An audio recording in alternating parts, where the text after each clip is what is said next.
WesWes Show. All right, welcome everybody to another episode of the Empty Out the Clip podcast, the EOTC. My name is Cam. I'm here with the brother in the heart of West Auckland, Leti. What's up, bro? Samoans, how you, my bro? Good to see you, man. I'm good, man.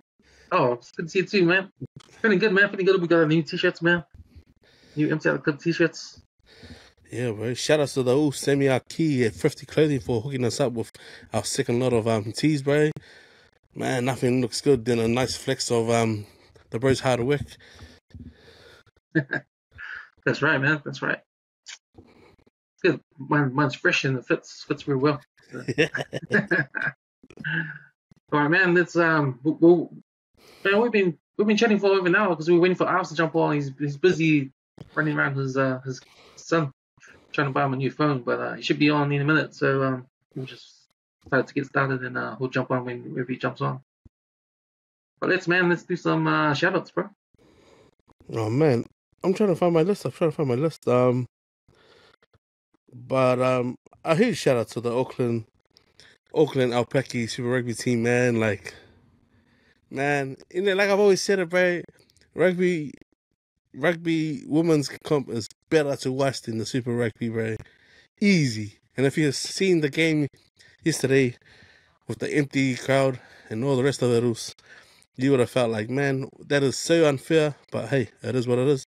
But shout out to Vahakolo, man, for the magic feat that she has, bro. And it's one of those things, bro, you can't teach speed also. You cannot teach it. You either got it or you don't have it, man. But shout out to her and the rest of the Auckland Alpaki Super Rugby team. Another shout out to my Sonny. I don't know what happened. We were supposed to catch up on Friday, but he didn't get back to me, so I assumed something was up, so he didn't come over on Friday. We didn't catch up, but I've been crooked, man, so I can understand unless he's caught it. Another one's to my also Ken. Ken came back for a funeral and ended up staying for the rest of the week, so we managed to catch up a couple of times during the week with that guy. Another huge shout outs to two of my VIPs, to Josiah and James. Both had the open men's weightlifting comp, and that's the best of 3 lifts, I think. Today I was supposed to jump on and watch it, but I was trying to figure out what I was up for, so sorry boys if I've missed it, but I will get on and support the both of yous. Another one's to Big Us Dom Lelua. Shout out to Dom Lelua. He messaged me after seeing a photo of me and the boys posted the other day. Wishing you speedy recovery also, and hope your health gets back on track. Love to your girl Maya and your wife. And my last one's probably to the Sam. So it's crazy that he had reached out to me a while ago about doing a KOB run on some t-shirts, and I didn't realize they were for the bro Ken. So Ken flew in from Alice, went out and picked up his gear, but it's like, you know, a lot of people they always come at you about trying to drop gear and how to go about doing it and all the rest of it, but they never follow through. But I'm just glad that the Ulster just did it, you know. He came through the right channels and said, oh hey, I'm going to be doing this. I'm going to roll it. So a lot of people that do it, then they get stuck in the mud and nothing comes of it. So I'm glad that the bros, just zero fucks. It's just, hey, he's informed people, and if it happens, it happens. So I appreciate the care you letting us flex today, Ulster. Much love to you. Sure, Luz. I want to make a shout out to a guy named Dean Iwatsa, who reached out to me in email, in the WesWes Net email. He's a student from he's Tongan guy. He's from California and he's a student at a university in Chicago. And he actually reached out to me to find out more about the magazine or what we do as a podcast network, and which was pretty cool, man. Because we were out there just doing our thing, and it's good to have some feedback like that, especially if someone from the States, fellow Polynesian in the States, trying to reach out. So he reached out, and I had a Zoom call with him. Is this the guy who wrote the Roman Reigns articles? Nah. I haven't seen this guy before. Okay. Like it was cool. It was pretty cool. So I had a Zoom call with him yesterday morning, and that's when I learned he's American. He's in Chicago, but he's trying to promote his sort of he started a newspaper. It's called Nesian News, and it's online. Now I'll put the link up on our description for this podcast. But if you look up Nesian News, and you'll see he's got articles on movies and sports and entertainment, and there's similar stuff to what we do on our website. So yeah, it was pretty cool to connect with him and him sharing what he wants to do over there, and me sharing what we're doing over here.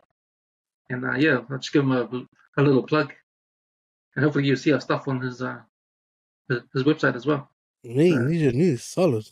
Yeah, so go check out Nesian News. I think it's I'm gonna say nesiannews.com, but I think you just Google Nesian News and check it out. But I'll put the link up anyway. You guys can have a look. But yeah, man, it's cool. It's cool to connect with the brothers overseas, you know. So shout outs to Dean.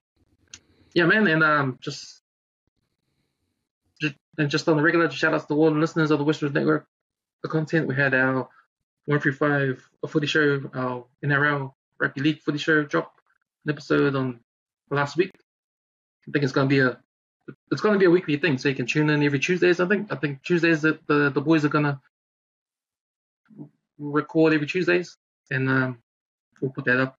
And of course, Inside the Clip will be here recording every Sunday, talking about the week's news and all that. But go check out the Inside the Clip Facebook page. It's a private group page on Facebook. Just answer the questions and we'll let you in. Get a chance to throw up some comments or some articles on the page, and we can talk about it on the podcast. All right, Luce, how's your week been, man? So it's been one of those up and down weeks, eh? Been one of those up and down weeks because the weather's been shit. Finally went doctors, got some antibiotics for my chest, but otherwise, it's been a tough week physically, mentally as well. Had that job interview. It was a little bit my spirit was a little bit down hearing what the starting rate was, but then there's a bit of optimistic when he said if the referees come back good, that possibly we could start you on something a bit more. So it's put a bit of excitement back into saying yes to a job or not. But this week's been real slow, mate, for me. For some reason, I've been busy doing haircuts. Also catching up with the bros, Ken and Sonny. Just found that trying to send Ave's tea off. I was a bit lost there. It's like, man, I sent so many singles overseas when I was gonna do it, and that was before COVID. It's like I forgot how to do it all. But yeah, also shout outs to my awesome Po'a Pulu with DHL.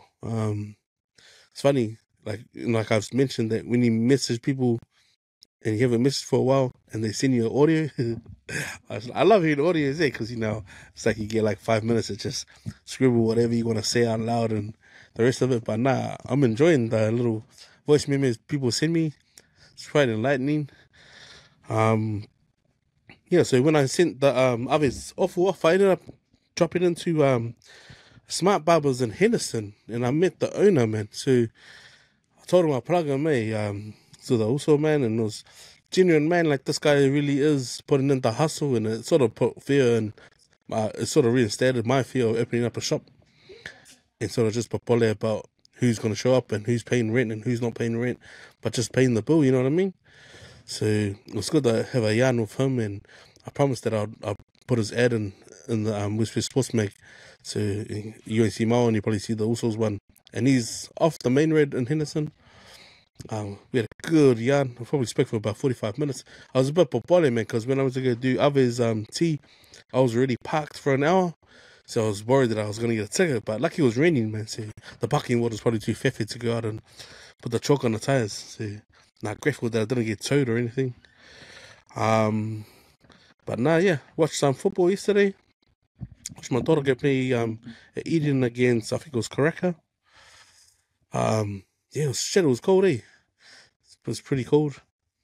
Then the girls went to the concert yesterday. Was it the SZA concert yesterday?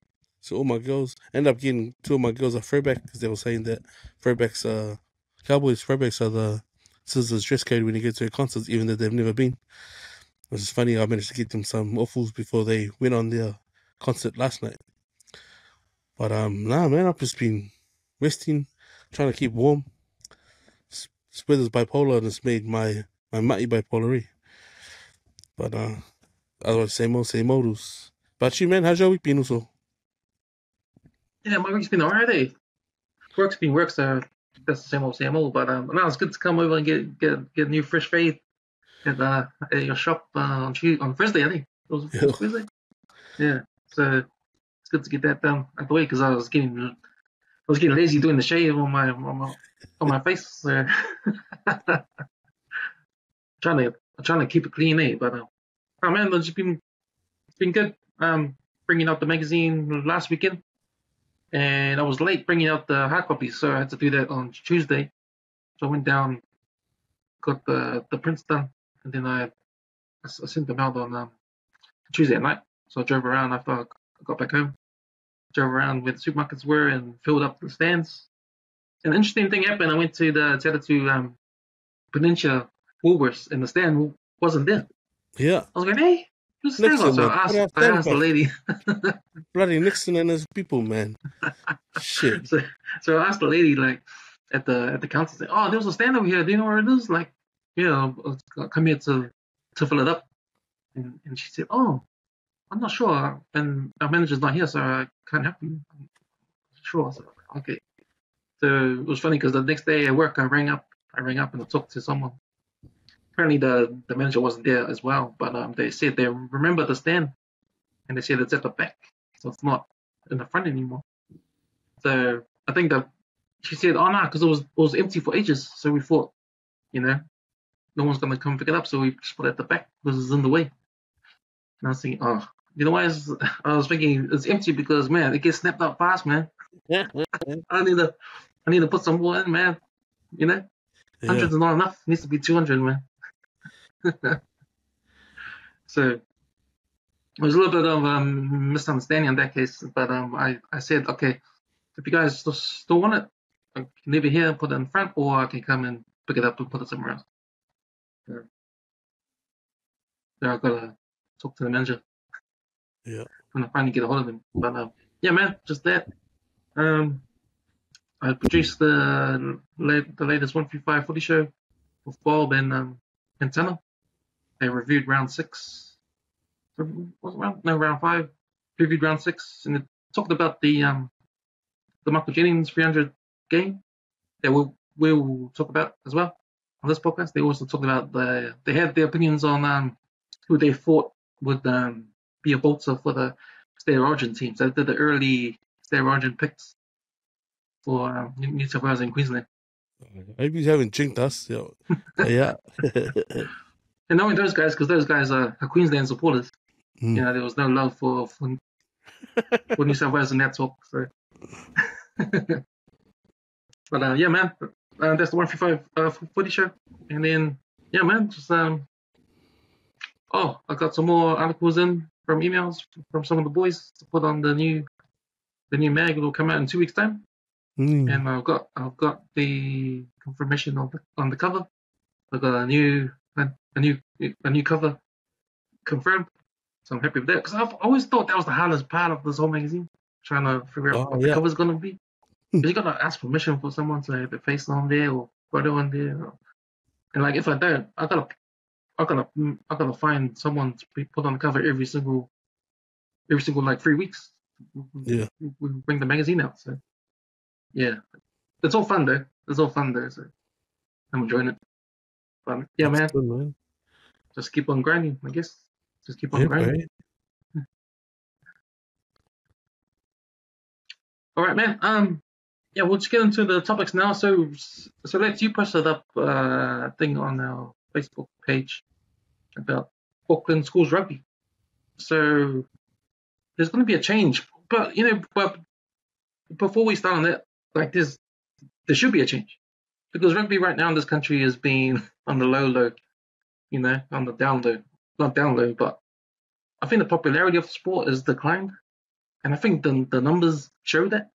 Yeah. The numbers show that, and with the Warriors doing well, the NRL, NRL starts on Thursday to Sunday, so it sort of envelopes all of the weekend. Yeah. You got games on Thursday night, you got games Friday night, Saturday night, and Sunday, and in between you got Super Rugby games, which maybe you don't give a shit about because it's a team like the Rebels versus Force or something like that, or they're just crap games. So yeah, I don't know. So I think the NRL is taking a lot of eyes away from rugby, and especially in this country, and the numbers are declining. So there has to be a change in the professional game, but it's probably good to see a change in the amateur game, like with the schools rugby level. On the schools rugby level, they're changing it. So I believe the 1A comp is now going to be because I think the 1A comp is just the Auckland schools, right? Yeah. From the Auckland Central schools, and then you got North Harbour comp, which are separate. They want to combine it all and have one 1A comp that encompasses the whole Auckland region, and they have the rest of the schools and like a 1B kind of comp, and they all relegate up to the 1A. Yeah.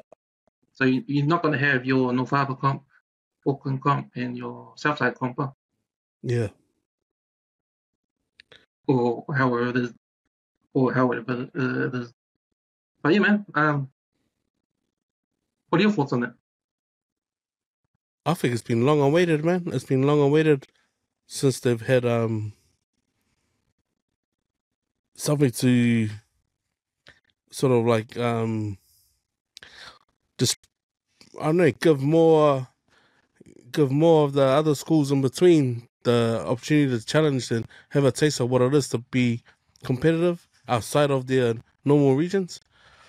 The proposed competition would be split into like 3 pools. So if it's agreed that the two top tier teams of the 1B will play off against the bottom half of the 1A comp, only if this is agreed upon, that they will have a 24 teams, which is a region-wide comp, and they'll split into 3 pools, and be made up of 8 teams each. The brilliance I see in this is like if you look at like a team like, for example, Hamilton Boys. They've been the GOAT school in the last 10 years. They've made top 4, won Worlds twice. So in the last 10 years, this format has helped that school. Here's where I feel is different. The 1A comp, they say, is the most elite competition in all of New Zealand rugby.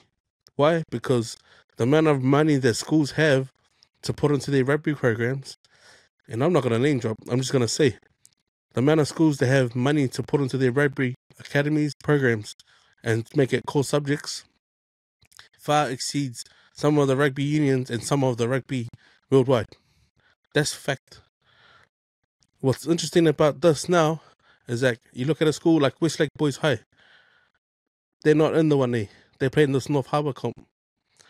That's subject, on opinion, to be a 1B tier comp if they were to come to the Auckland comp. But because they haven't, and they happen to beat the Super Rugby team, and I think it was the year before was Carlton. The second year, I forgot who it was, but it was Sacred Heart. So that there has shown that the 1A comp mustn't be as tough as it is. If we're looking at a 1B section that's gone on and made it to the Nationals, and then if not, went on to win the Worlds. So that's something to look at.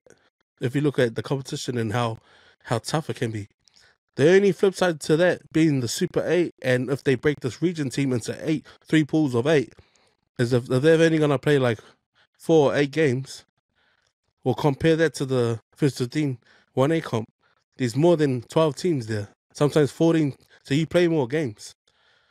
and the level of competition you're playing, that's a lot more elite and a lot more tougher than when you will play these other regional games.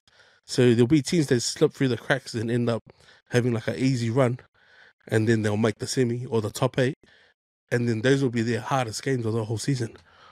So the way it used to be back in the day is that the team that was supposed to represent counties would come through to the New Zealand top 16.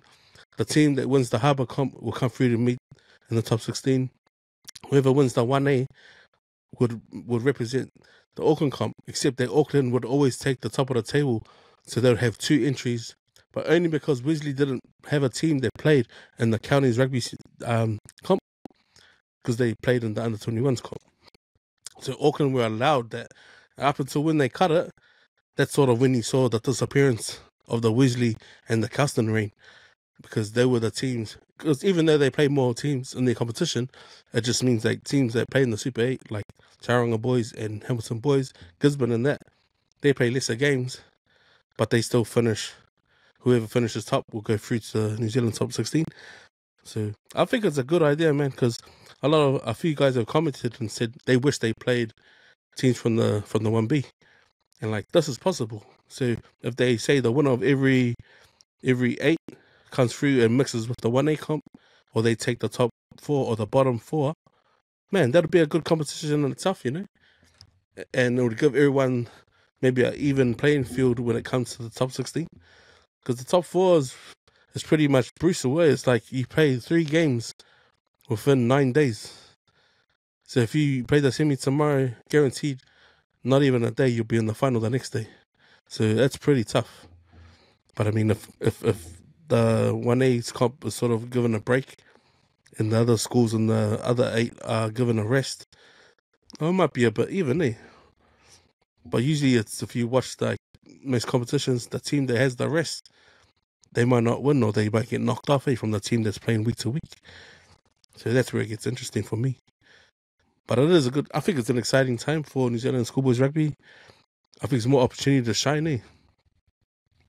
Yeah, I think that they're going in the right direction, because I think with the state of rugby union in this country as it is now, you know, it needs a kind of like a boost. And I think it's always good to change the way a competition is run. If you got the elite schools in the Auckland region but don't play against each other, then that's not a competition, right?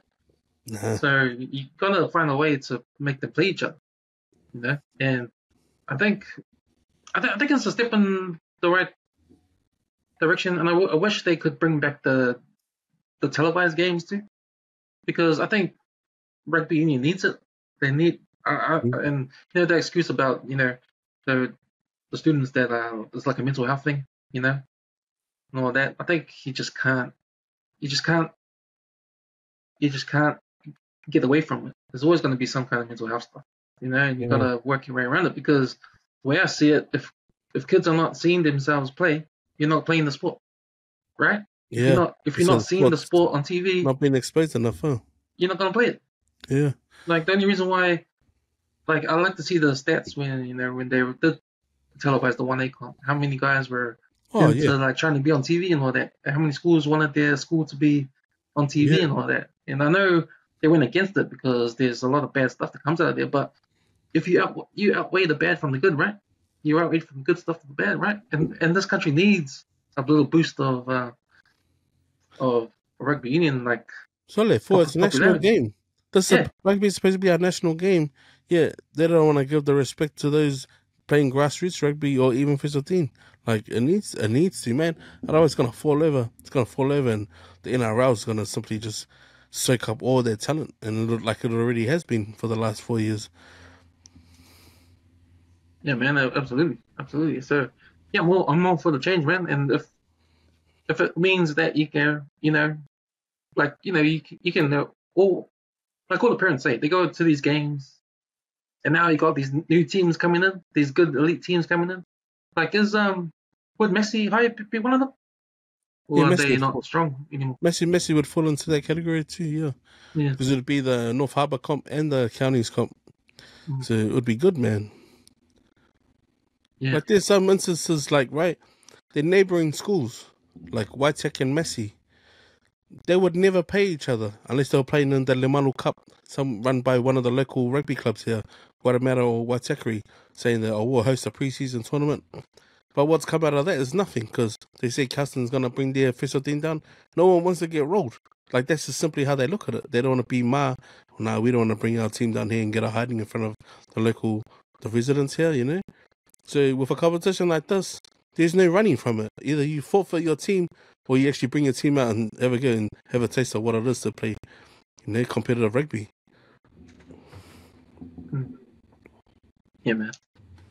I mean, it's good. So, did they say when this is going to start? I think it's waiting to hear back on and how many schools vote for it. But that was just from the Don Auckland's page. But I think it's good. It's good headway, eh? Like, I mean, if there is a little change like that to come about, man, hopefully it's done. Like, because what's going to happen now? Oh, yeah, the winner of the 1A, we'll see. Bitches, they won't even make it out of pool play. And then Messi wins it and then Messi goes through. Then it's been proven. It's proven. The competition is pretty much, you can't say the 1A is the elite anymore. Or we can't say, oh, they play more games, so they're more battered and bruised than that. Certainly. Hey, boys. Sorry, fuck. It was our correspondent from Ipswich. You just come out of the swimming pool, mate. No, bro. I'm rushing to get back home. See, man. Yeah, no, we just finished that story. We're going to move on to the next one. So, there was a bill here in New Zealand. So, a bill, they're trying to bring out a new bill to give Pacific Islanders, or Samoans especially, that were born between 1929 to 1949, automatic citizenship of New Zealand. Yeah. Because when New Zealand annexed Samoa after World War I, everyone fell under the British Empire. Right? So technically, because Samoa was controlled by New Zealand, everyone in Samoa was part of the British Empire, so they could come to New Zealand as a citizen, right? But apparently in the 70s, during the Dawn Raid, or before the Dawn Raids, Robert Muldoon, he changed that law around and said, nah, we're going to cut that off. You can't be automatic citizen if you're born in Samoa, right? So they changed it. But so now, what happened in Parliament? They've got this bill where it's going to change back. So if you're Samoan and you're born between those years, you get automatic citizenship to New Zealand. Now they did their stats, and they found that there's like 5,000 eligible Samoans that are alive today, and the youngest is 75 years old. The youngest is 75 years old. So it's interesting because everyone voted yes, especially ACT Party and New Zealand First. They voted yes for it. National Party voted no. National Party voted no. So it looks like this is past the first stage, which goes into but they actually vote for the bill to go ahead or not. But yeah, man, that's the story. But when I read the story, I was interested in the reason why ACT Party said yes, right? And I thought to myself, oh, you know what? It doesn't matter because it's like the youngest is 75 years old, and all the Samoans that are eligible to be citizens automatically, they're all old men. So they're not working, they're retired. So why? All of a sudden. So what's the point? And even if you were that age and you got deported or on the Dawn Raid, got deported during the Dawn Raids, and you're like 80 years old, still alive, living in Samoa, why would you want to come back? You know? So I thought the reason why ACT Party said yes was because he wanted to get some points with the Pacific Islanders. Yeah, vote. You know? To get some points, you know, even though he doesn't have any points. He's still in the negatives, Mike. He's still in the negatives. Yeah. But yeah, man, but it lets you actually watch the Parliament unfold, eh? You actually watch the speeches in there, eh? I think the main thing that the ACT Party was trying to elaborate on and why they're showing support is the diversity card and the supporting of those who should be entitled. Like that's what they keep barking on about, is your right and your entitlement. Like for them on that stance, yeah, it makes sense, you know, because the spokesperson on behalf of the ACT Party was in Kia, so she had a real strong Indian accent, and she was like saying, "Yeah, doing what's right seems to be the play here. You can't automatically say these guys are citizens and then revoke it halfway through, because that's pretty much a breach of the human rights, especially all those people." And but it was a beautiful watch, man. Like the fact that we had William Seal sitting in Parliament. They had 2 MPs from Samoa and the House Speaker of Samoa present. They were up in the gallery at the top, and the fact that every spokesperson from the Labour Party, there was Samoan, so their ngafa goes back to those people. You know what I mean? Like they would say, we are the granddaughters of, not the daughters. We are the granddaughters of those people that who stand before you in this exact chamber, who you say is not a New Zealand citizen, yet we are doing the work for the people. So it's a good thing, man. It's a good thing. It's rewriting the wrong. She said that I think Cipollone mentioned that if we went ahead and did an apology, Helen Clark gave an apology in 2002 for the ship they pulled into Samoa, and she apologized for the Black Saturday. We need to honor it because we need to do what's right, you know. One of the Maori Party got up and spoke about the Patu squad and the unfair treatment of Pacifica and Maoli side by side in New Zealand. Yeah. If that's not enough support for the bill, it was like, well, you tell me what is. The only stupid reactions that came out of national parties, like saying they're not for the bill, is that one of the spokespersons said we need to be logical now because whatever was offered back then to Samoans in terms of becoming citizens would be way different to what it is now. Like, what the fuck has that got to do with anything when they're talking about, you know, something that happened in history, like when some Sese was shot, the government in charge was the New Zealand government. He shot at peaceful marches, you know. A government already apologized for it. It's like the way they're tracking at the moment, and this is where her words came into play, was like, are you gonna be that government who shot at those people who weren't even exercising anything in particular apart from a little gold ribbon on their whaikanga, shoot at them and then apologize in another 30, 40 years? Are you guys gonna be that government? Like, if that's not sinking into, like, do what's right, give it to them, even if it means they don't claim on it. At least you're rewriting history and making something that was wrong right, you know? Which is like pretty much why the bill was brought up in the first place. Your thoughts, huh? Oh man, like, I understand why they want to do it now, is to like butter up all the older islanders and that. Oh man, it's just sad that it's happening now. Oh, well, it's good it's happening now, but at the same time it's sad because look at all the Polynesians over there in that 1929 and 1949 bracket that are no longer here, you know. Yeah, I don't. And there's millions, man. You know, it's just it's good. That, like they're bringing that bill in. At the same time, it's sort of sad because the majority of the age bracket are no longer around. You know, and some of them probably got deported back to the islands, and this is yeah, this is my fault. Yeah, it's almost convenient, say. It's convenient that the youngest Just want person more is voters. 75 years old. So, oh yeah, we'll bring out the bill. It's almost like just leave it another 5 years. Who cares? Bring out the bill when everyone's dead. Who cares? But that was brought in by the Greens Party MPA. I think that was something that he touched on as well. Was that was something that Officer Collins had pushed for. Oh yeah. His parents being part of that movement as well, like being of those who would have been seen as overstayers.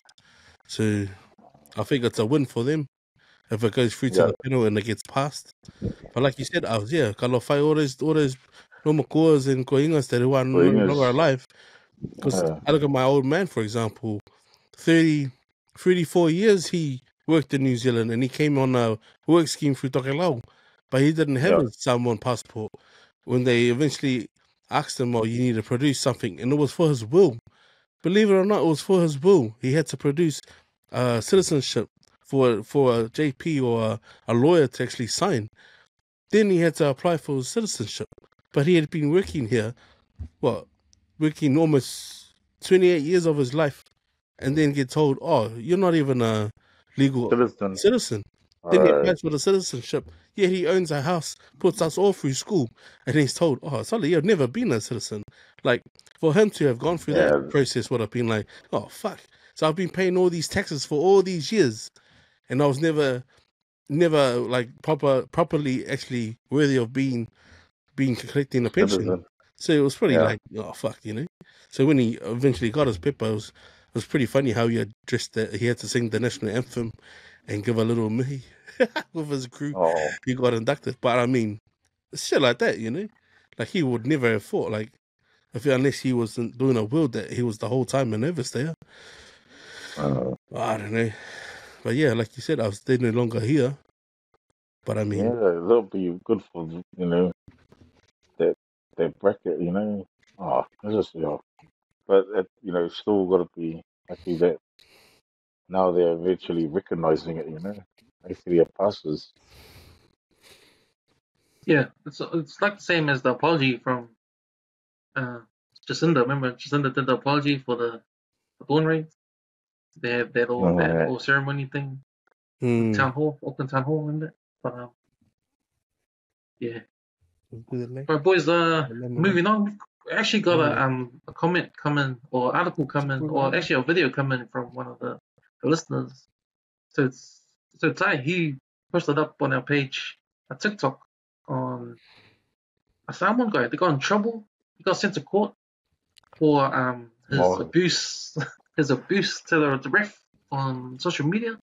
The ref that refereed the game against I think it was Samoa, was Manu Samoa against England in the last World Cup, and it was a controversial try when a try got disallowed after we got the kick over. Hey, we did a conversion, and they took back the try. He's my hero. So hey, kids is my hero. So I can imagine a lot of Samoans are on Twitter or on social media just bagging that play, bagging the ref, and then so apparently this guy he backed the ref on social media. They actually traced his comment back to him. Actually got arrested. Prosecuted in court for abuse to the ref and his family. And the guy was saying, oh, I was drunk, I was just emotional.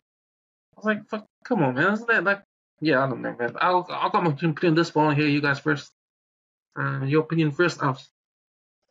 No, well, I think I would give it up to him, like to trace it all the way, troll the ref and his family or whatever. I don't know what the particulars what he said, but I think I watched that game, and I'm like, bro, like I think it was a try. Look, it was a legit try. But I think did they disallow it?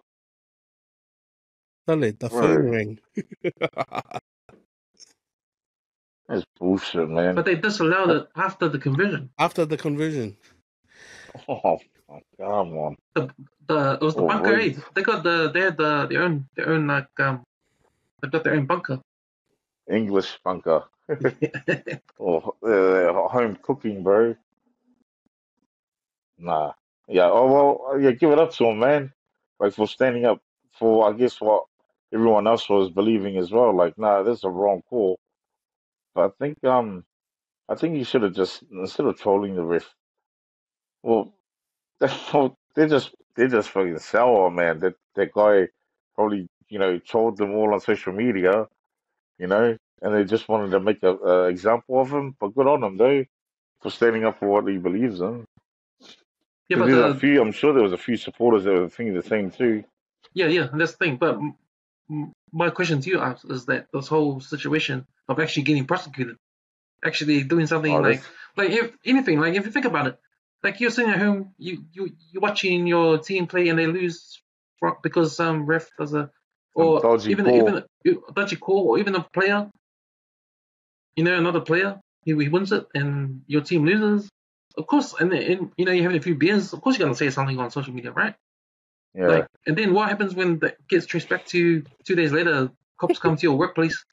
Oh, excuse me, is this your tweet? Is this your message? Yeah, come with me, mate. Come with me. Probably you in jail, man. Like, is that where it's going to go? Is this where it's going to get English, to? Yeah, that's fucked, man.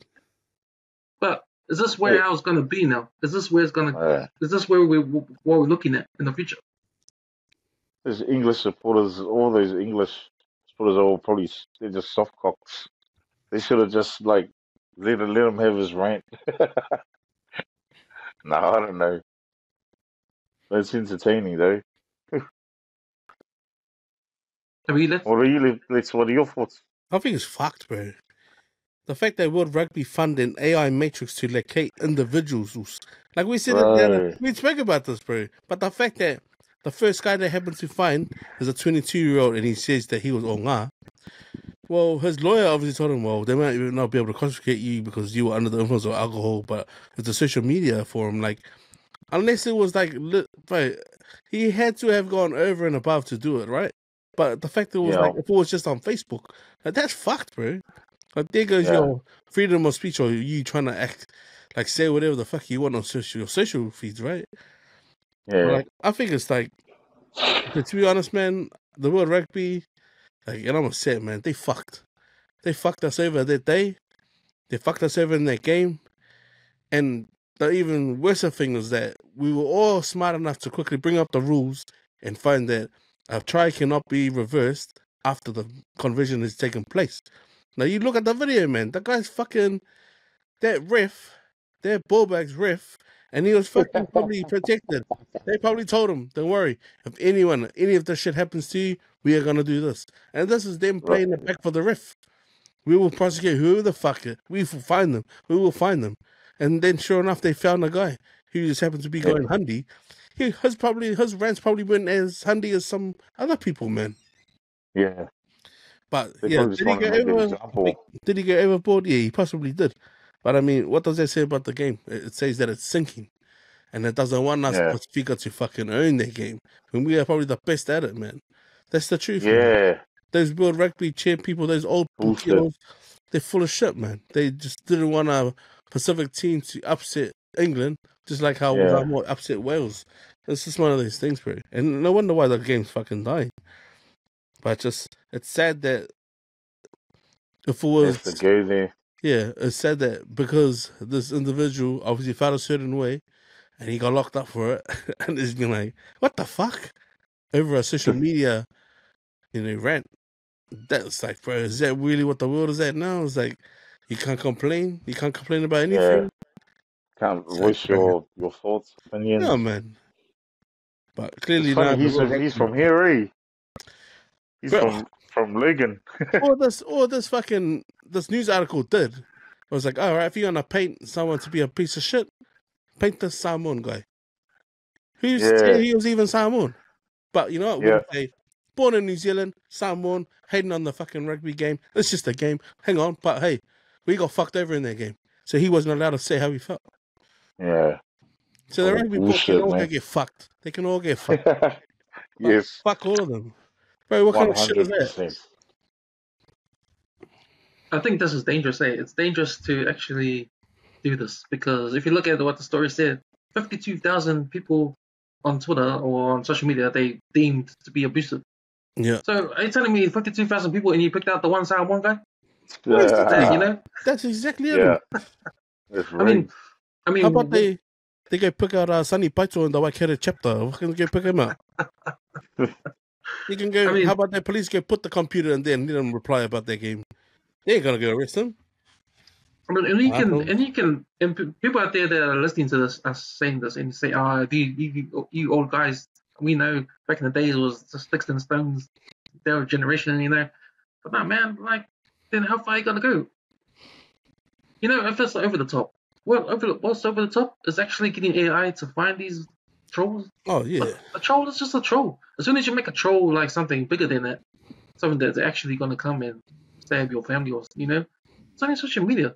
And if you weren't on social media, you wouldn't even know all this stuff. And this stuff won't happen.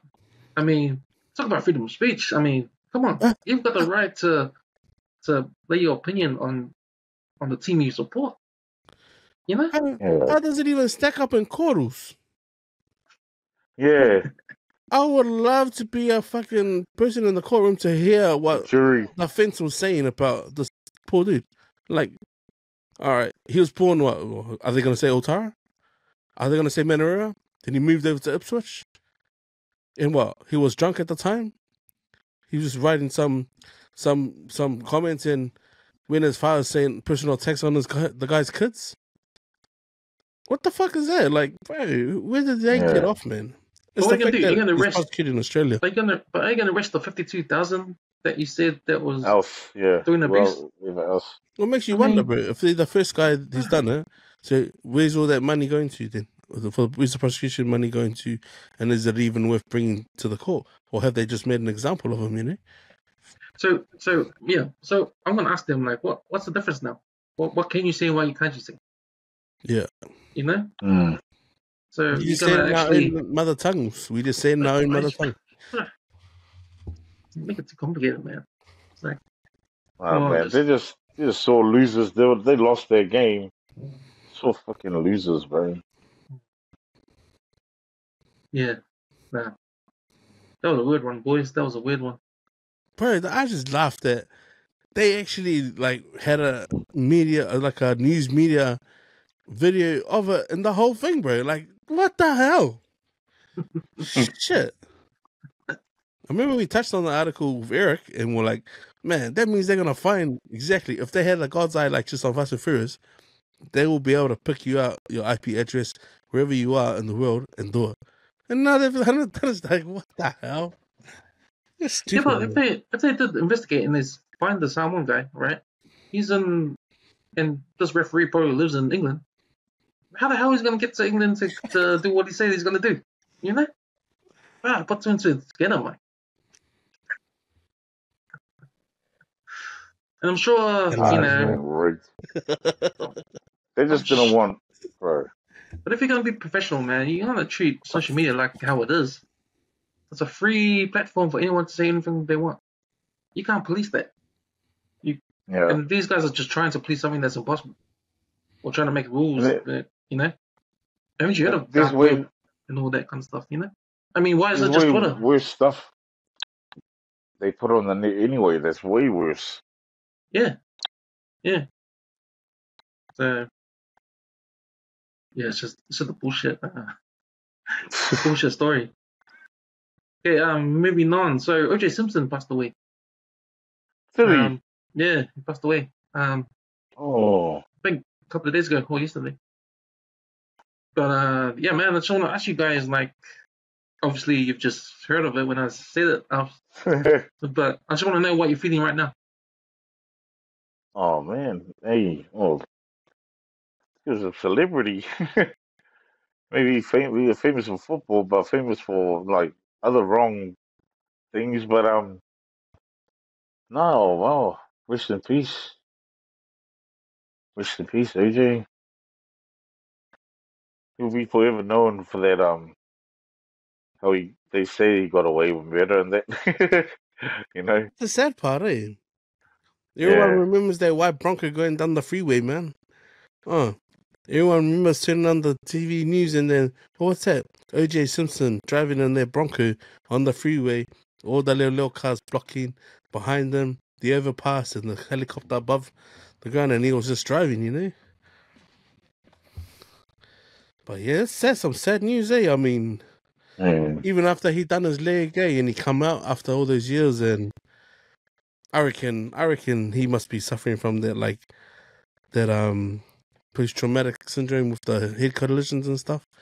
Because the way he come out, some of that stuff he had donated to the Football Hall of Fame. Like, I remember he got arrested for going in there to grab his stuff. Like, that's his stuff, man. I think it's rich of fucking American museums to think that they can hold on to stuff. Like, for example, the Jonah Lamu jerseys that are hanging in the Ultimate Experience in Sky City. That Nadine probably has no idea that the rugby, the International Rugby Union leased to those buildings to borrow, and I got told it's thousands of dollars just to hang Jonah's Sevens jersey up in there that the family and her boys will never see, you know. And a guy like this, he probably, when he gave her stuff, didn't know that there was a final sales when he was donating it, like a donation of his own stuff, and then he gets arrested for it, man. But it's quite sad. It's just remarkable. Like you think OJ Simpson, that's one of the most biggest names that ever came out of American sports, man. Yeah. And sadly, it's not for what he done on the field. It's for Yeah. the stuff that he had in the courtroom, you know. And it was like just in the limelight of Hollywood and all the rest of it. Yeah. But yeah, that would have been a tough. I mean, just for the impact he's had on some families, like the Kardashians and their dad, like, it would have been tough, like, to experience what he went through with them and then his dying days, like, you know. I think it's like, you must feel a certain way about knowing that your uncle OJ passed away and he was good mates with your old man, so you wonder how they're feeling. He did it, man. He did it. He killed Nicole Brown and the other guy, Goldsmith, I think his name. But I think he did it and got away with it. Yeah, but I think he did it, man. He got away with it. He did his time, but that was a crime that wasn't even got to do with the murder. It was like you said, let's say he's stealing back his memorabilia. Yeah, man. Got in jail for that. But no, I think he did it. But if you watch that, if you guys seen that documentary on him, the Made in America, OJ Simpson story, the ESPN one. Bro, that's fucking mean, bro. That is a mean documentary. That's mean, man. bro. Hey, what's that? What's it called? Because remember back in those Made times, in America. back in those times, we didn't have social media then. So all you had was your camera. And it was literally reporters upon reporters, and they just obviously grabbed the best of every video they could. They put that together, man, and bro, and it's hard to believe him, man. It's hard to believe him with all the video evidence that they had, man. It's like, damn, man, Jane, like, no wonder why Robert Kardashian was fucking punching himself, thinking, "Fuck, how we gonna get out of this shit, bro?" Like, you can't say. It's like, what the fuck? Yeah, because when I saw the article when he died, I was thinking back when I knew about him, and I remember. First time I saw him wasn't even from football, man. It was from that movie, The Naked Gun. He was the cop. He was the cop. Yeah. But I thought he was an actor. I never knew he was a football player back then. And then when I found out he was a football player, okay, so he's a famous football player. So didn't really know him like that. But then when the news came out, his ex-wife gets killed, and then the scene when the car chase was in the Bronco, like it interrupted the NBA Finals Game 5 against Houston Rockets and New York Knicks. So everyone was turned off the game and watched the Broncos getting chased on the motorway. Oh man, and then the standoff, and then the whole court case drama. That was the big one there. Like then we got to know the lawyer, Johnny Cochran. Got to know him, and then all that the court case stuff went on for ages, And then remember if it fits, you gotta quit with the glove. That's the only reason why he didn't get you must charged with it, Fuck it out. The names, but and then not even knowing the background of the whole thing, because then we find out that he gets acquitted, he gets set free, and that was it, right? That was it. But I didn't really learn much until I watched that documentary, man, Made in America. Like. They talk about the whole what's happening in the black community in LA of the riots, the Rodney King, and all that kind of stuff, and to the black people, because he was an asshole. He was like he didn't want to be black. He said he famously said the opposite. Yeah, he famously said, "I'm not black, I'm OJ." And that's a fucking what? That's one of his one-liners. Fuck. I'm not black, he's I'm his OJ. own race. And he hung out with all the Balangis. He got that massive house in the rich area, the Balangi area in Hollywood. Mm. And then he just hung out with That's all what the money boys. does to you, man. Yeah, That's but what money does to you, eh? yeah, man. And Fuck. just the way he was like an Uncle Tom kind of guy. And I think the black community didn't have respect for him, eh? That way, yeah. Yeah. Because he never took part in any race relation type of stuff. Like he never joined up with the other athletes. Like He wasn't giving out free chickies down at Crenshaw, Crenshaw High. he wasn't doing that stuff, but he was Right. adamant. He was like real outspoken on that kind of stuff, right? And then when you see the documentary, you learn that this when he gets acquitted, this is like a point for the black people. This is their payback. Yeah. Yeah. This is sort of like their payback for Rodney King, for the rioting, for the police brutality. Yeah, the police shoot first and arrest later kind of mentality. All these innocent black people getting killed, the way they're treated. So, yeah, man, it's deep. It goes deep, man. Deep. But you just realize, he wasn't the champion for black people then what you fought, eh? He was just like an instrument. He's just like an instrument to get some payback. Yeah, because after when he got arrested again for the memorabilia thing, no one cared, eh? No one, stuff you, go to jail. We don't care. Yeah.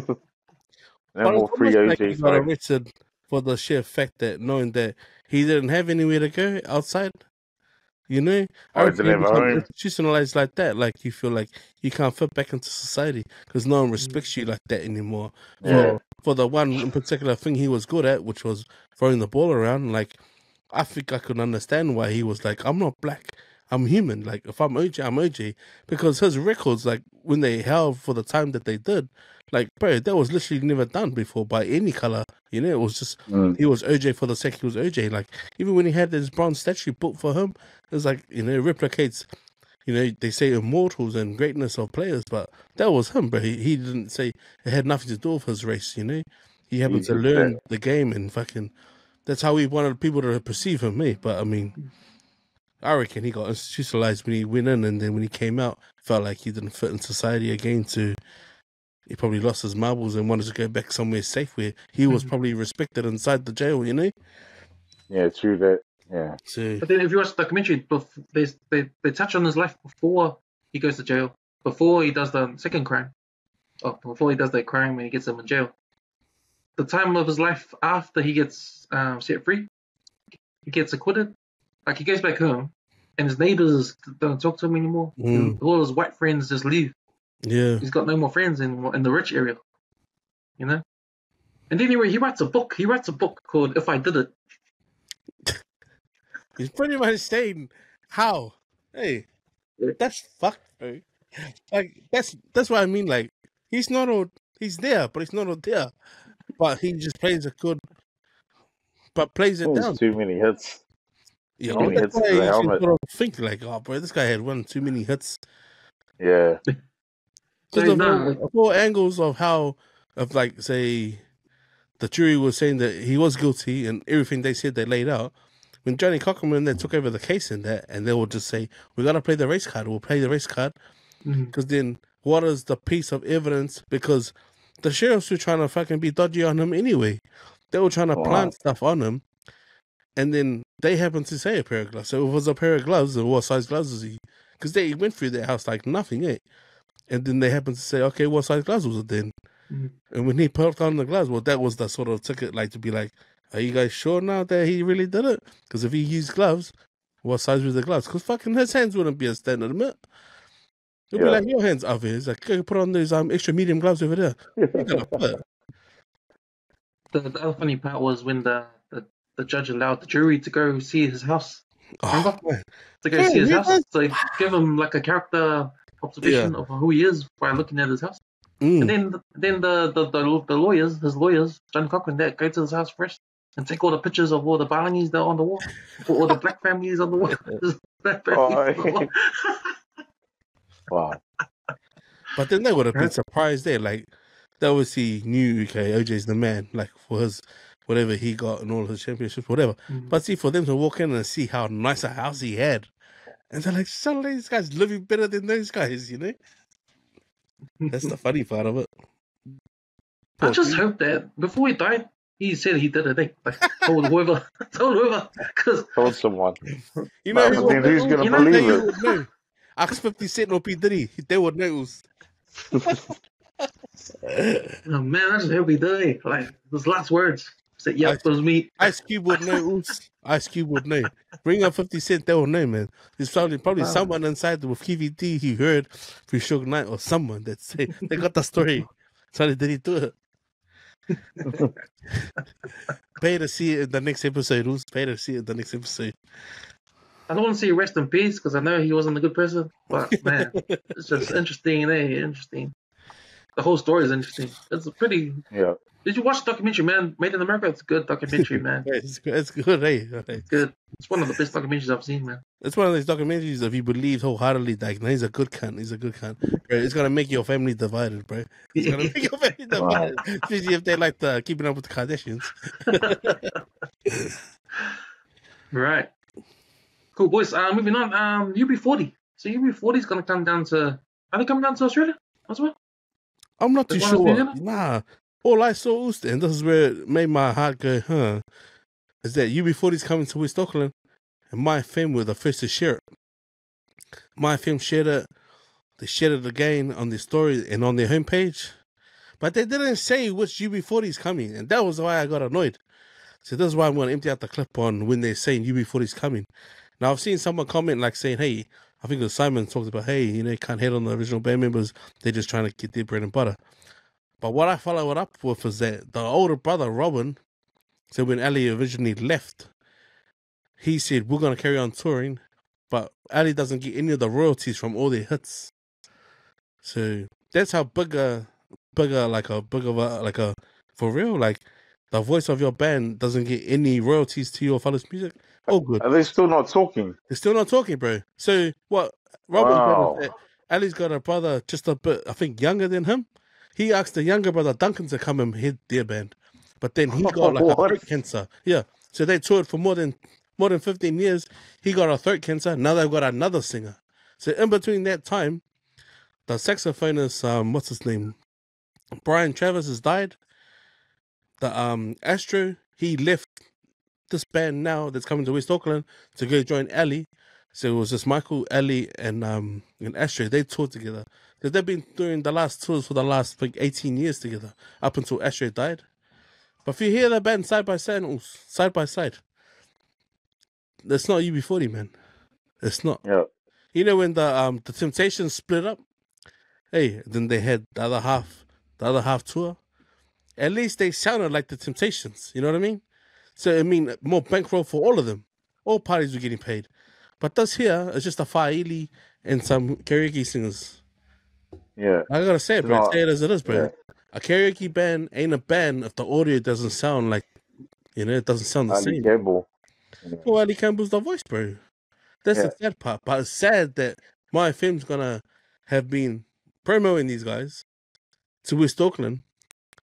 But if you know UB40 enough, man, just go and look at their recent videos, man. That's all you gotta do. Go check out their recent videos of the original band, which is the karaoke singers, and then you listen to Ali Campbell and that UB40 band. Bro, musicians are musicians, bro. They're studio musicians. They can play everything. So you got literally the voice with the exact band, That's the sad part about it. And it's sad that the older brother's still hating on Ali for doing his own thing, And Ali never says shit, bro. He doesn't say anything. All he says is like, bro, I'm just grateful to be on the path that I've been doing, like setting up festivals, 25,000. Still doing it. There were only 4,000 back then. Now we're coming back. Reggae is a mainstream music. It's, he's living the life, man. And even he recorded the last album of Astro as well, and that was like right up until the day he died, So, yeah, to everyone, don't get fooled by that Ali Campbell.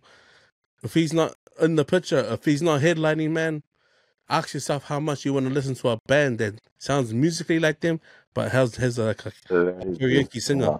Like the Mangry Tavern karaoke singer. It's not the same, man. It's not the same. Go listen to their latest version of Red Wine from this UB40 band and tell me if that sounds anything like Astro and the Ali. Does it? It's like, Do you know why they have the beef? It's the brothers. yeah, it was over Money. No, it was over the investment. Yeah, it was money, but it was more investment because the band had some sort of earnings where they could spend their shares into stuff, and the older brother, he decided with a couple of the other friends, Ali's other mates, that they were going to invest in investment properties, but the investment properties were mortgagees sale houses.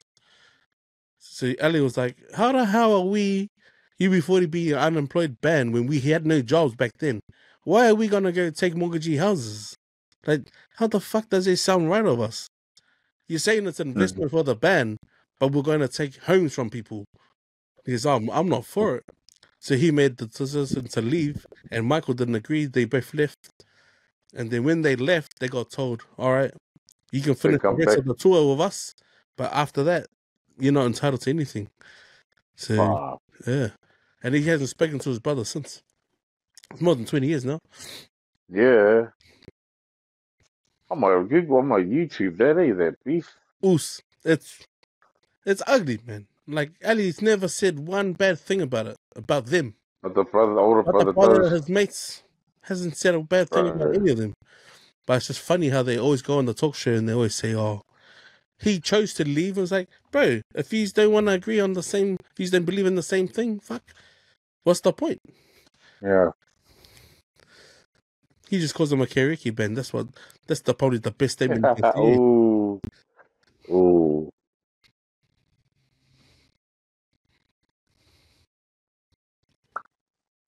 So, boys, shall we move on to Fia Poko of the week then? So, see, you pressed the one up, eh? You pressed the one Oh up. yeah, what was your one? News? Oh, was it when that rugby league player went in to kiss the reporter? Yeah, explain what happened. I was trying to play it, but it's coming up with the Nah. thing over the top. Because I didn't know. I just saw it and I just found it funny.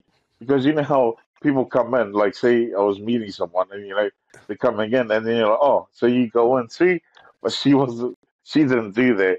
She just said that she was like she was Oh nah. gathering, doing those ones. So she Reese And I Walsh. just found it, yeah, something Oh like nah. that. She goes in.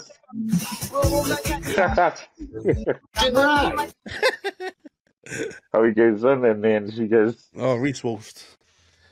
puts the hand out. Nah, I just thought that was funny. But I put something up on our chat too, bro. How those, you know how my Facebook, TikTok feed, they came up on my TikTok. Those Tongans eating those dogs, man. Oh no, I saw that. Oh, yeah, saw Yeah, that. bro. And he was eating the dog's head. And I'm like, oh, nah, man. So Nah, bro. that's made me Well, sad, man, because my dog's been inside for the last few days. God of I said, Yeah. come on, Jake. Like I joke about Oh. eating my dog, but I would never eat him, man. I just, like, I mean, like, for my own opinion, for me personally, I'll never, dog's something I'll never even try, I might try the horse, because I might try a horse, but I will not eat a dog, bro. Not even a cat, man. But then there's some cultures that do that. Yeah, it's like a Filipino and Tongan thing. Remember there was that guy that got caught on the knees, the fire service showed up to their house. They had a maile kungu at the back. But they were saying in Tonga Yeah. that's it's just a delicacy for some of the residents, Yeah. in the Kua backs of Tonga. But I suppose if you race around it like eating turtles, it's the same. If you're used to eating it, yeah, I know, like in my sangi. Yeah, nah, that's something. Would you have a taste of it? Oh, if I was forced to, like if I was in Tonga and they said, "Oh, come Really? Oh, eat no, Papa," I won't. I'm like, "Yo, I won't. must I eat would, more I and would. actually the." Yeah, I would, because it's not a new thing that we hear Tongas eat Nah, horses yeah, and I know. dogs. We've been hearing that story since we were kids. So if you're in there, happen to be there in their country, and if you have an opportunity to try it when they're cooking it, that's the question there. Would you try it? I reckon Yeah. you'd have to. Not have to, but you would be rude not to. Oh, Huh. yeah, I'll make sure I'm never ever put in that situation, man. I But think it's just watching it, but it's the that, case of don't show me anything of the body. Just give me the meat. I don't want to see that head. Just show me the head, man. Just give me the meat, man. Oh, there's another Fia Poko of a guy, and it's titled, it's posted by Grant Celestine, How to Do a Backflip. So this guy is obviously with all these gymnastic mats and ropes, and he tries to do a backflip. I don't know if that goes to the same gym as Avi, but didn't look like he was gonna look. 1, 2, and that's the thing, eh? Too many guys play these days, man. That's what I told Ray. Yeah. I was playing, man. And I think the other one is from Thai. Don't know if there's a Fia Poko of the week or a Fia Mea of the week. This might inspired by the Bunny supporters. Chinafe Susan Oliver. Oh, bro. Yeah, I saw that. Oh, that's disgusting.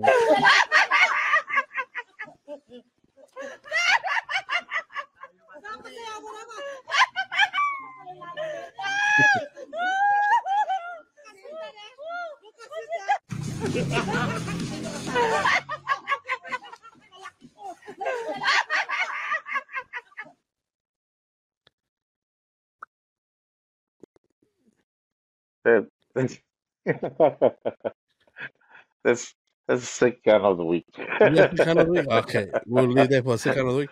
And the last one is these kids fighting down at a bus stop. I was thinking to myself, this can't be New Zealand, bro. You know why? The reason why I said it can't be New Zealand, because the guy who grabs the crutch off the dude, off the yeah. and it's the way he crystals. They look like Aussies. Now, have a look at how the guy grabbed the crutch and what he's wearing. That's why I'm like, nah.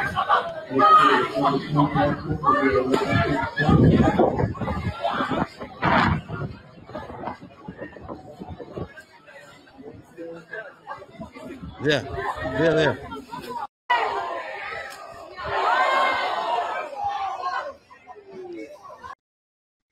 So that style I had, the track pants and the TNs, or look like a running shoe.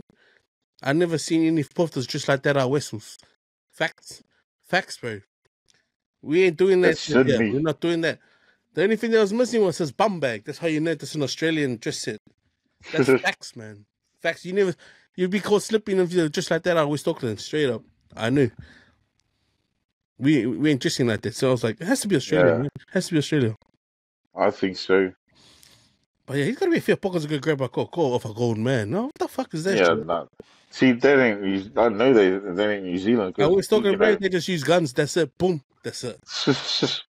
AK-47s and shit like that. I'll leave it to you guys, man. This is pretty ugly Fia Pokos, yeah. I'll go for I think I'll go for the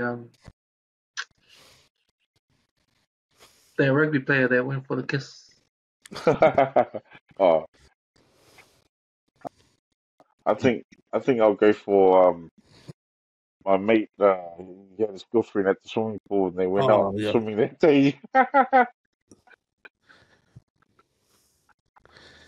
What's your one?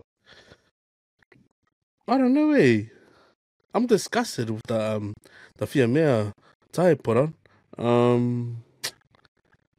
I think I'm gonna go for my how to do a backflip kid, Just the confidence in his and want to be recorded. That's how I'm like. That's why I can't take kids these days serious, Like he would have said, record me, record me. And I'm sitting there looking at my battery, thinking I'm gonna waste my battery, and then tries to do a backflip and lands on his head. Right. Is he what? Does he expect me to feel sorry for him now?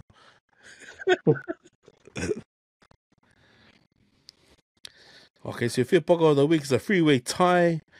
And let's do the how to do a backflip / the full out of the panties / the coming in for the kiss. Man, what is up with the world today, bro? It's too many Fia Pokos, So, boys, shall we get into? Anyone got any memory lanes? Yeah, I've got that memory lane I shared from the Flippo's WesWes article, Stuck in the 90s. All right. Come on, here we go. You're going to like this one. You're going to like this one. Oh, So just on the back of the WesWes Sports Mag article, I think it was the second to last page, Flippo Yopati inspired article he wrote about Stuck in the 90s, and I love it. It was just a breakdown of how he still listens to pieces from the 90s, and it's still relevant to him. Like, it still makes him feel like in his feels, man. So when I saw the list of songs he had like Johnny Gill, My. Then he had like Boys to Men, and he had some R&B and hip hop artists as well. So I got my feels after reading that, and I was thinking to myself, Sole, it's not just you, man, even me. Because my ringtone for my phone is Tevin Campbell, I'm Ready. So when I hear that song, like, that's my song, man. That's why I'm like, timeless, you know? But no, I just wanted to throw it back to you guys, man. Like, what are your throwback songs for like of that era, like the R&B and hip hop that gets you like stuck in your feels? Like, I'm sure you got some. There's a handful of songs that once you listen to the first one, then you just carry on listening to the same genre of music for a couple of hours or so, man. I want to hear your playlist. I was like, tell me what's your best is, man. I don't mind some Brandy and Monica. Hey, Even like the old school stuff, you know. yo, Brandy. Like, Like sitting up in my room, that era. yeah, they I like The Boy's Mine Yeah. and Monica Walk Out of My Life or something. Yeah, that album's hard, eh? That's a mean album.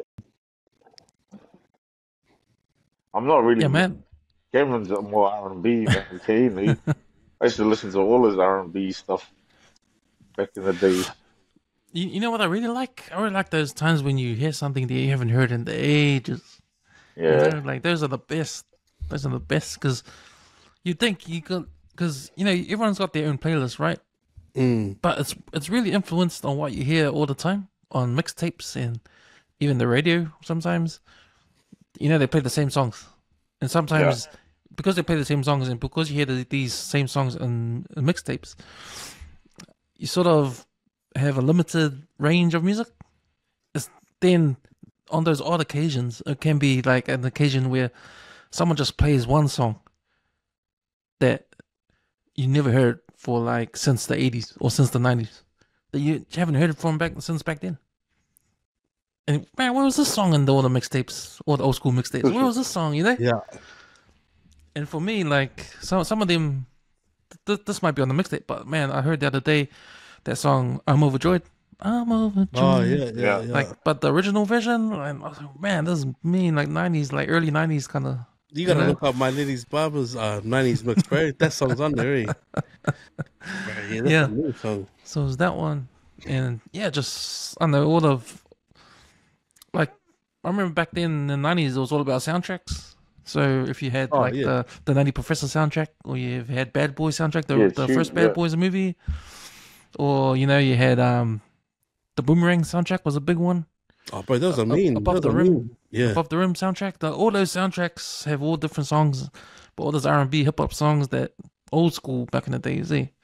Yeah. You know, especially for me the Boomerang soundtrack because that was produced by Babyface, and all those are classic Babyface songs, man. If you listen to them. His music's like gold, eh? No matter who he's giving it to, you can just hear it in the arrangement of his lyrics, and even the music, eh? The instruments. So you know, bro, it's like fuck. Has to be a Babyface track. Yeah, man, that was pretty cool. Filippo's article, eh? I read it too, and like he just taps into those memories, eh? As soon as I read it, I came straight into the office, man. Turned on the big speaker, and I was just jamming all my 80s, my 90s music, eh? Because 651 dropped this Galaxy mix. Oh yeah, and man, that's got all the like easy listening hits, like when you're driving, you know, or if you're in the factory, bro. So I was like, man, some classics. Then I was like, oh, hold up, there's a handful he hasn't touched on. And I was just going through that list on my laptop, man. And I was like, bro, you gotta hear some like Surface, eh? Like Shower Me With Your Love. Yeah, gotta put that on a playlist somewhere, you know. But nah, I love my Tevin Campbell, man. That's like that to me is like if I hear that and Monica's "Why I Love You So Much," that puts me in my field straight away. Eh? So like, man, there's some old school nannies. Yeah, bro.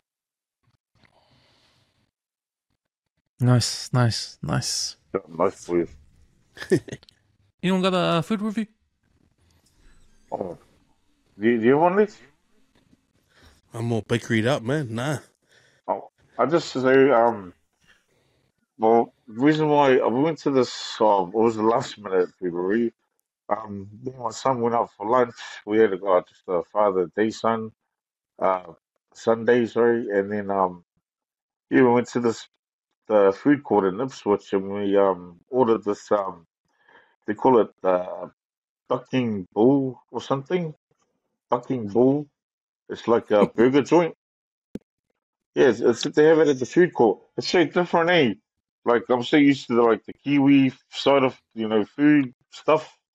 But it was my first time there.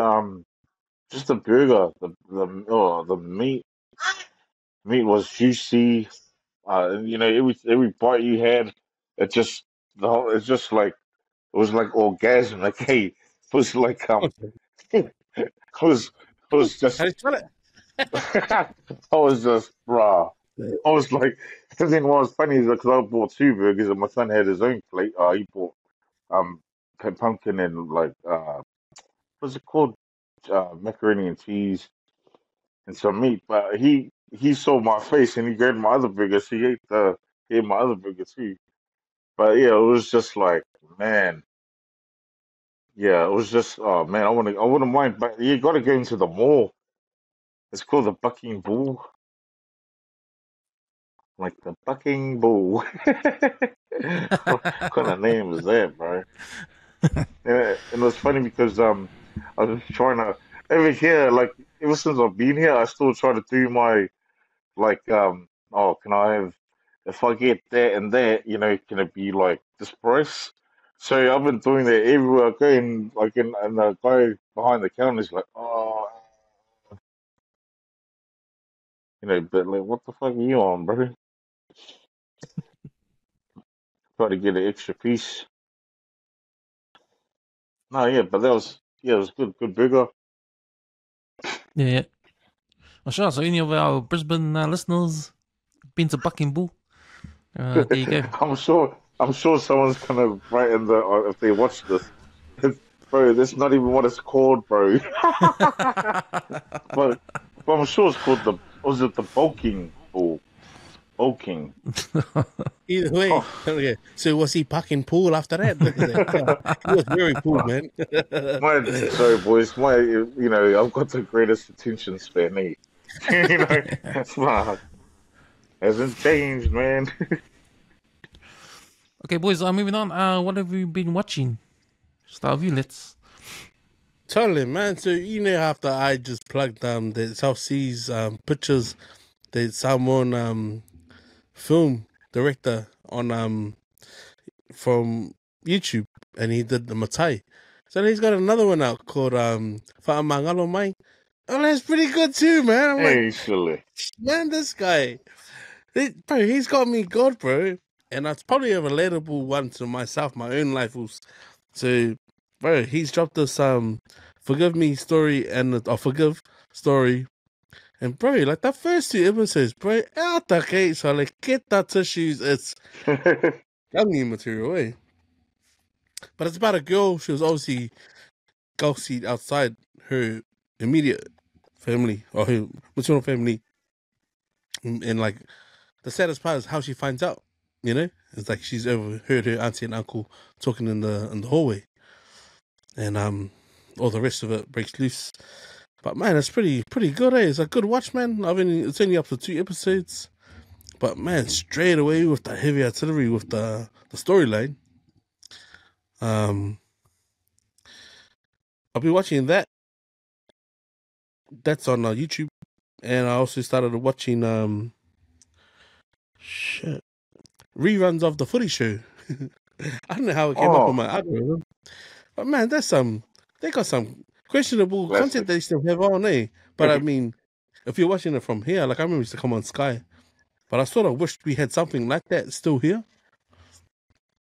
Because some of the just some of the episodes where the guys are obviously talking on the panel, so there's like 6 of them.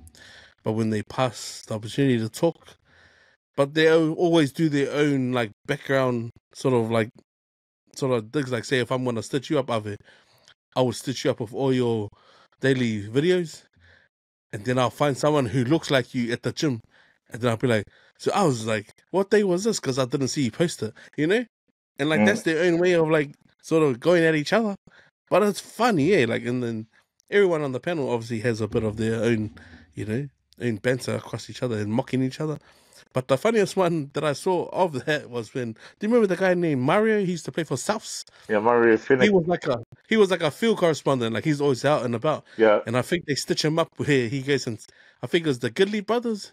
They play like a little muck around game of tackle on the grass. And it's just funny how they stitch Mario, I think, because like he kicks it to them and then they run it back. And I think Kirk Goodley tries to step him and Mario tackles him for real. But then when Kirk gets up, he goes, fuck my leg. And then Mario's like, oh, you're kidding me. But you know how you feel like, fuck, what a serious dude, And the whole time, bro, they just keep that on him like, bro, what are you doing? He's got a game in a couple of days. Bro, then the parents come out. There's all these people are outside standing going, did he hurt Kurt's leg? And he goes, I didn't even touch him, man. It was literally like just a little tackle. And he goes, mate, you're kidding me. And he like keeps saying, you're kidding me? Then he's like, oh, fuck. Like he realized like he's just hurt him. And then I think it was one of the coaches rings. And he goes, hey, what's this shit? You just hurt Kirk Goodley. And he goes, mate, I was literally just touching him. Bro, how it escalates to when they tell him it's a joke. Bro, then the look on his face is like this. No, it's not funny. He's angry as ass, eh? But I remembered all the stitch-ups on him, bro. Like, fucking him and Fatty. Like, Paul Vaught. Fuck, man. I don't know if I could, like, live with, like, do that as a job and get pranked like that, man. Because one day Mario shows up to the house and then even the parents don't even talk to him. Like, he's trying to go, are you all right? And they're like, they don't even talk to him. They just give him the evils like, leave. Like, leave. What are you still doing here? Fuck, it's funny, eh? That's what I've been watching. You just remind me, I've been watching old stuff of the NRL too, that not so NRL news. And they got Fletcher and Heine, and they got that professor in there, the guy with the bald head and the beard. And he does like little skits. Oh, yeah. Yeah. Is that on YouTube as well? Yeah, it's off the Matty John show. Oh, okay, it's a snippet off that. Yeah. Yeah, it's called Not So NRL News. So I've been watching. Yeah, these Aussie guys are crack up guys, man. Is that what you've been watching now? Just that? Yeah, that's because let's put that up, and I've been watching a few of those episodes. I watched the Knights. Who did the Knights get pumped by? They lost. Yeah, it was Roosters. 27-20. Oh, 2022. What's the story with that guy from St. George? That he's I saw on the news thing that he's been removed effectively or something. Who's that? I don't know. Lomax. Yeah. Oh, yeah. Yeah, I think he's going to another team. Oh, can they do that in the middle of the season? Yeah, you're allowed to early release if you apply for it. Oh. Yeah, but like say, he must be injured, eh? I think that's on the back of an injury. If it feels like he's not going to be back in time or he wants more time to not rehab and shit. Because if he's out for the season and he doesn't want to be there, then he can negotiate his contract. Yeah. I know Manly dropped Josh Schuster. So they told him to go look for another club. He hasn't been performing. Free up 2.2 mil, though. Fuck. He's on $800K a year. Damn. There's a lot of money to not be playing first grade. Yeah, but that was because they weren't going to re-sign him. Or was that because he's not making first grade? That's because he's not making first grade. Yeah. But that's the reason why they got Luke Brooks in to play standoff, because he was supposed to be standoff, but he just wasn't up to it last year, so he's moved to the second row. But they've looked at Ben Travojevic. He's been playing good at centre. I think he's playing centre, second row or something. So they told them to look for another team. Yeah. I wonder how he received that news, though. Yeah. Remember, he 'Cause pulled remember himself out of the World Cup, eh? Yeah, he didn't make himself available because he wanted to concentrate on training down. for Seagulls because he's going to play standoff. Yeah. Oh, But right. that didn't happen. I thought somehow leave effectively. They look for another club. Yeah, Well, but it's funny because he away turned from down a that money. big contract. He turned down a big contract with West Tigers. West Tigers Oh, wanted that's him. a 2.2 mil. Yeah, Damn. Oh, yeah, so the when Tigers they were wanted him, but he shopping turned for it down Luai, to stay at Manly. fuck. Would have been good too, eh? Be over there with a 5'8" and half like with Benji. Yeah. So what I've been watching, man, I watched this documentary on Netflix. It's called so there's a documentary on Netflix called What Jennifer Did. It's a story about in Canada a Vietnamese girl and her parents. So there was a break into the house, and the parents both get killed. Oh no, the mum gets killed, gets shot in the head. The father gets shot in the head, but he survives, but he gets taken to hospital in a coma. And the daughter, she rings the 911. She says she's tied up in her room, and the police come. The mum's on the ground dead. The dad gets taken to hospital. They take the girl, and then they have a series of interviews or investigations about what happened because it's like a random event because the parents have nothing to do with anything that's bad, so it looks like it's just a random home invasion. But there's something strange about it because no money in that gets taken, no valuable things get taken, and some of the story that the daughter says is a little bit off. You know, so I won't go into it, but it's more than it seems. But the title of the thing, it's only an hour and a half, but it's just interesting. There, it's just like it's like unbelievable. It's unbelievable that you couldn't fathom what will happen at the end. So yeah, what Jennifer did. I'm gonna watch it tonight.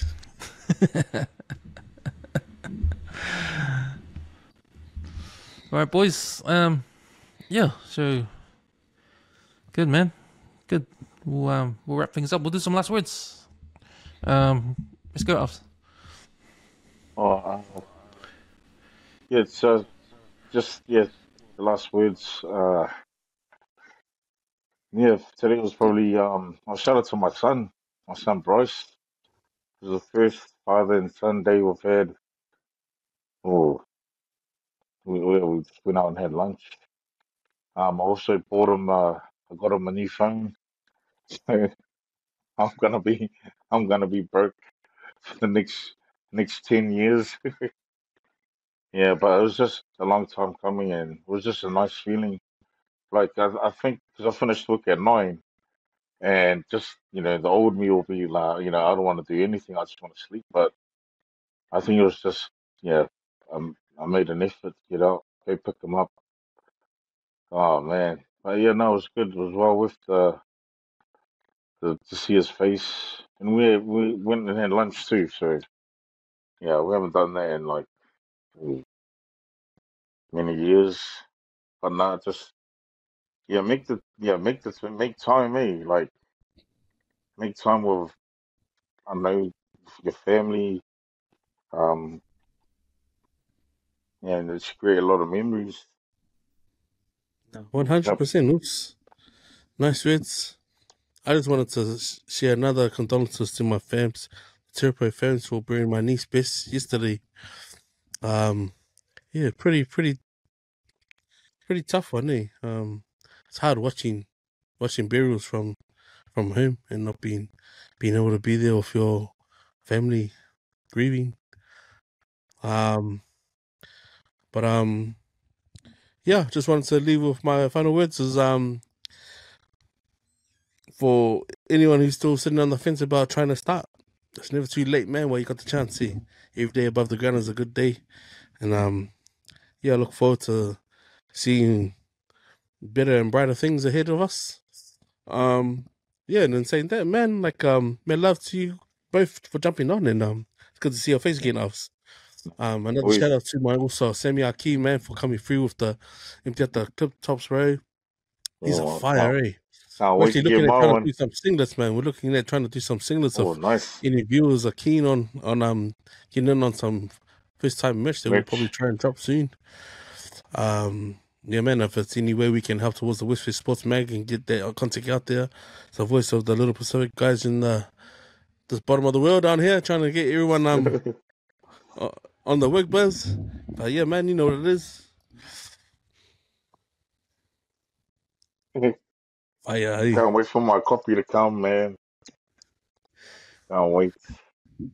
So you know what? The amount of money that goes into sending that one, because I got that one directly from the CFO, so this how much loves and Stop, boys.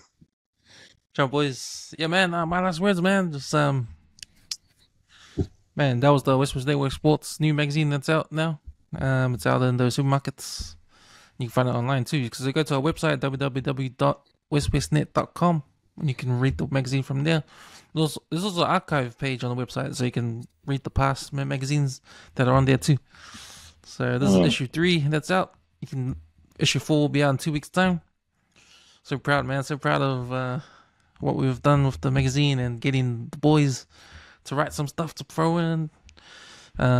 Even you, yours is in there, ready to go for the next issue. hey, nah. But no, special shout outs to the guys who writing the articles, to Lipo and to was it the All State wrote the piece? Who was it? Daniel Mati for writing their piece on the Roman Reigns article. That was good, bro, and also to Bob Savalio as well for writing his piece on Too Little Too Late. It's awesome, man. It's good, man. Like, I think you want to see more of it, and like we said, man, bro, it reminds me of a Tailway magazine. That's why I'm like, hey, Sally, yeah, me. But mad respect to you guys, man, for still putting in the work, bro. It's awesome. Thanks, man. And thanks, guys, for jumping on. We'll see you next week again. Yeah, hopefully with a shirt or not. Oh, I need my new shirt. With my new shirt. Just look down the camera and just say your availability for next week or something. Okay,